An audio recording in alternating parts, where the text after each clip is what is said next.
もともとないではないか。 Ce chapitre de One Piece, intitulé « Comment définir la mort », plonge profondément dans la psychologie des personnages, tout en dévoilant des révélations capitales sur les mystérieux membres du gouvernement mondial tels que Saturne, Vegapunk et Figarland Garling. Ce titre, une citation de Vegapunk tirée de la page 11 du chapitre 1123, prépare le lecteur à des réflexions philosophiques complexes tout en introduisant des enjeux mondiaux d'une intensité sans précédent. Le chapitre commence doucement avec une page de couverture où Yamato poursuit son pèlerinage dans un cadre qui rappelle les origines samouraïs d'Oden. Ce clin d'œil à Oden et sa reconstruction pourrait être une métaphore de la régénération et du renouvellement, des thèmes récurrents dans l'arc d'Eged, où les personnages se retrouvent à la croisée des chemins entre passé, technologie et futur. Dans l'univers impitoyable des Marines, la froideur de Lucci, qui annonce avoir tué Stussy sans une once d'émotion, souligne l'inhumanité de certains personnages, même face à des actions d'une cruauté inouïe. Cette scène rappelle la transformation progressive de personnages comme Nico Robin ou Franky, eux-mêmes des créations issues de systèmes brutaux, mais qui ont trouvé une humanité en rejoignant les chapeaux de paille. Le contraste entre Kaku, visiblement ému, et l'insensibilité de Lucci marque une fracture grandissante au sein de leur rang, tout en rappelant que même dans un monde déshumanisé, il reste de l'espace pour la conscience. La révélation concernant Saturne et son rôle dans la destruction du robot géant Emmet il y a 200 ans est un des moments les plus significatifs du chapitre. Saturne, dont l'allure et les pouvoirs semblent s'étendre au-delà de la compréhension humaine, représente un lien direct avec l'histoire ancienne, rappelant les mystérieuses origines des anciens royaumes. Le fait qu'il ait ordonné la destruction de cette technologie, mais que des scientifiques aient choisi de l'étudier en secret, laisse présager un immense potentiel narratif pour les prochains arcs.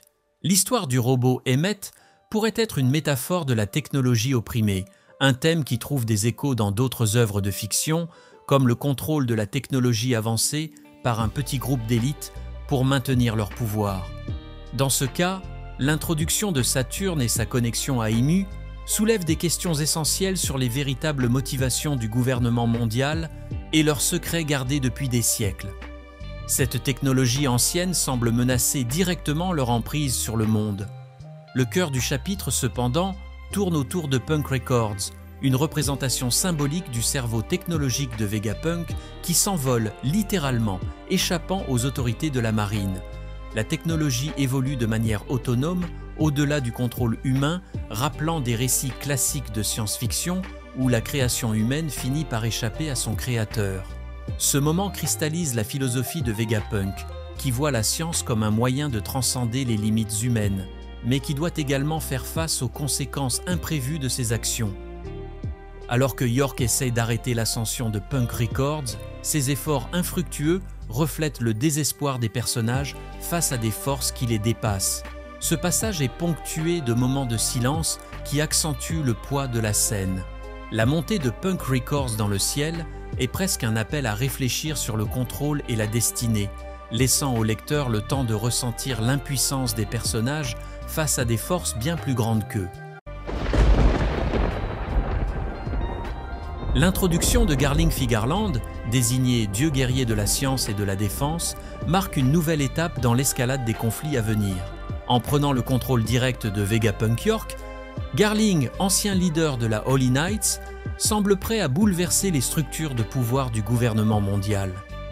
Son arrivée dans la salle de l'autorité, où il parle avec une désinvolture inquiétante à ses pairs, montre qu'il est prêt à user de sa position pour remodeler le monde selon sa propre vision.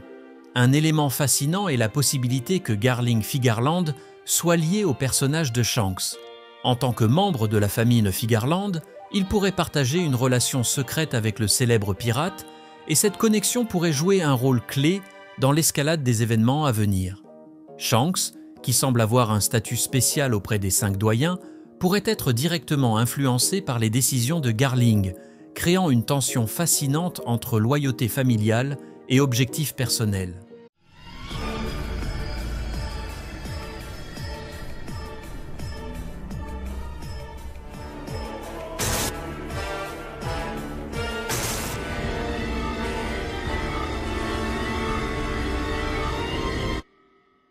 もともとないではないか。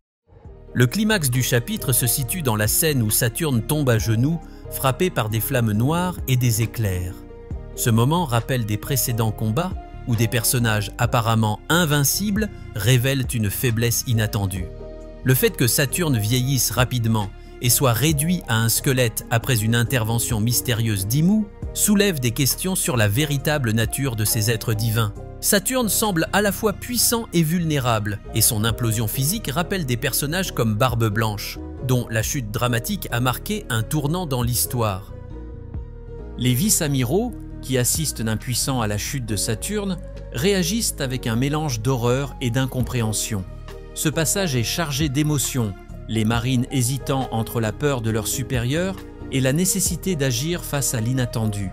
La mention de Imou dans les derniers moments de Saturne renforce l'idée que des forces surnaturelles ou divines sont en jeu, des forces que même les plus hauts membres du gouvernement ne peuvent entièrement contrôler. Un autre point majeur du chapitre est la fusion des esprits de Shaka, Edison, Pythagoras et Atlas dans un seul corps. Cette image évoque des réflexions philosophiques sur la multiplicité des identités et des consciences, un thème déjà exploré dans des œuvres de science-fiction où la technologie permet de transcender les limites corporelles. Ici, l'humour des Vegapunk, malgré leur situation critique, allège l'atmosphère tout en soulignant la résilience de ces personnages face à l'adversité. Le chapitre se termine avec Dragon, qui prépare une réponse immédiate aux révélations de Vegapunk. L'idée que la lutte pour un endroit sûr va bientôt éclater dans le monde rappelle les tensions déjà présentes entre les différentes factions. En tant que lecteur, on ressent une montée d'adrénaline, anticipant un conflit global où chaque personnage devra prendre position dans une bataille pour la survie. L'arc actuel semble nous diriger vers un conflit d'une ampleur jamais vue, où la science, le pouvoir divin et la technologie vont se heurter. Une théorie possible est que les actions de Vegapunk et la chute de Saturne préfigurent l'effondrement du gouvernement mondial tel qu'on le connaît, avec des figures comme Imou et Garling prenant les rênes pour reformer un nouvel ordre mondial. Ce bouleversement pourrait être l'occasion pour les chapeaux de paille de redéfinir leur propre rôle dans ce nouveau monde. Ce chapitre réussit à jongler entre des moments de tension extrême et des révélations capitales. L'élévation de la technologie à un niveau quasi divin, la chute de personnages pourtant considérés invincibles, et les intrigues politiques toujours plus complexes préparent le terrain pour une confrontation finale épique.